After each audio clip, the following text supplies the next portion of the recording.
ఫిబ్రవరి 10వ తారీఖున నేను నాకున్న పోస్ట్‌కి రిజైన్ చేయడం జరిగింది. గవర్నమెంట్ దాన్ని నిన్న రిజైన్ చేసిన దాన్ని వారు ప్రాసెస్ చేసుకొని నిన్న నా రిజైన్ ఒప్పుకొని ఆర్డర్స్ పంపించున్నారు. దాన్ని ఈరోజు మేము సబ్మిట్ చేసున్నాం. అలాగే నేను ఈ 4 సంవత్సరాల నుంచి గత 4 సంవత్సరాల నుంచి కూడా స్పెషల్ రిప్రజెంటేటివ్‌గా ఉన్నా గానీ, నేను ఎక్స్-ఎమ్మెల్యేగా గవర్నమెంట్ మనీని నెలకి రూ. 25,000 మాత్రమే తీసుకుంటూ ఉన్నాను.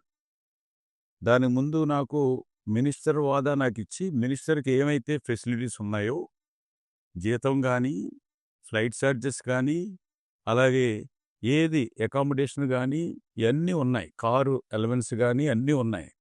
కానీ నేను తీసుకోలేదు.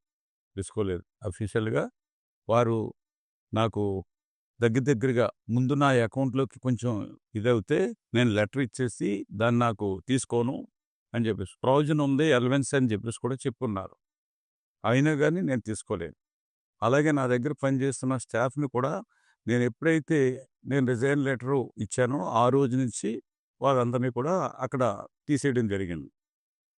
నేనిచ్చిన 30 రోజుల్లో తర్వాత నాకింక రెస్పాన్సిబిలిటీ ఉండదు. గవర్నమెంట్ దాని తర్వాత ఎప్పుడైనా సరే దాన్ని రిజైన్ ఒప్పుకోవచ్చు. ఒప్పుకోకపోయినా కూడా నాకు 30 రోజులు నాకు ఇచ్చిన తర్వాత ఉంటే నా మీద ఎటువంటి యాక్షన్ గానీ, ఇంకోటి గానీ ఏమీ లేదు. ఈ ఇచ్చిన కంప్లెయింట్ కూడా ఇక్కడుండే అడ్మినిస్ట్రేటరు అతనికుండే ఇచ్చిన చిన్న పవర్స్‌ని యూజ్ చేశారు తప్ప, నిన్నే నా నామినేషన్‌ని నేను ఒప్పుకోవాలి. ఎందుకనంటే, వచ్చిన నామినేషన్ ఏసిన క్యాండిడేట్‌లో మల్లాడి కృష్ణారావు ఏసిన నామినేషన్ మీద మీకేమన్నా అబ్జెక్షన్స్ ఇస్తున్నారా?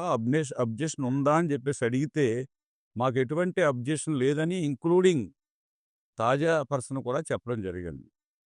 చెప్తే ఎవరో ఒక మెయిల్ ఇస్తే తీసుకున్నారన్నది చట్టంలో చూస్తే ఆర్ క్యాండిడేట్ నామినేటెడ్ చేసిన పర్సన్స్ వచ్చి ఫిజికల్‌గా కంప్లెయింట్ ఇవ్వాలి.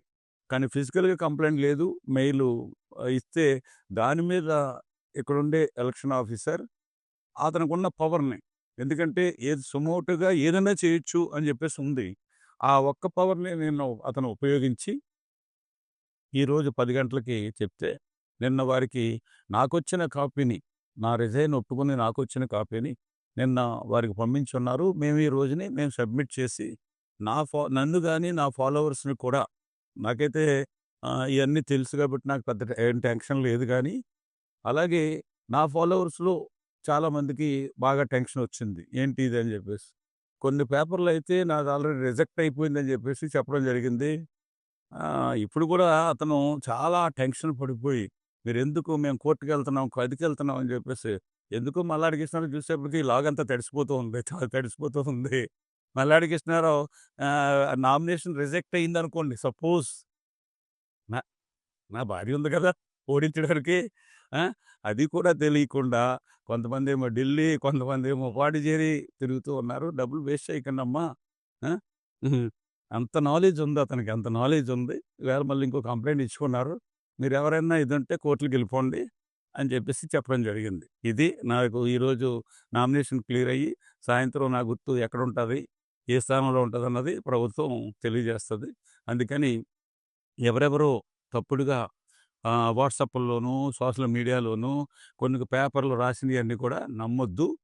అందరూ కూడా రేపు మోటార్ సైకిల్ ర్యాలీలో భాగంలో అందరూ కూడా పంచుకోమని మీ ద్వారాగా తెలియజేస్తున్నాను. జై మల్లడే!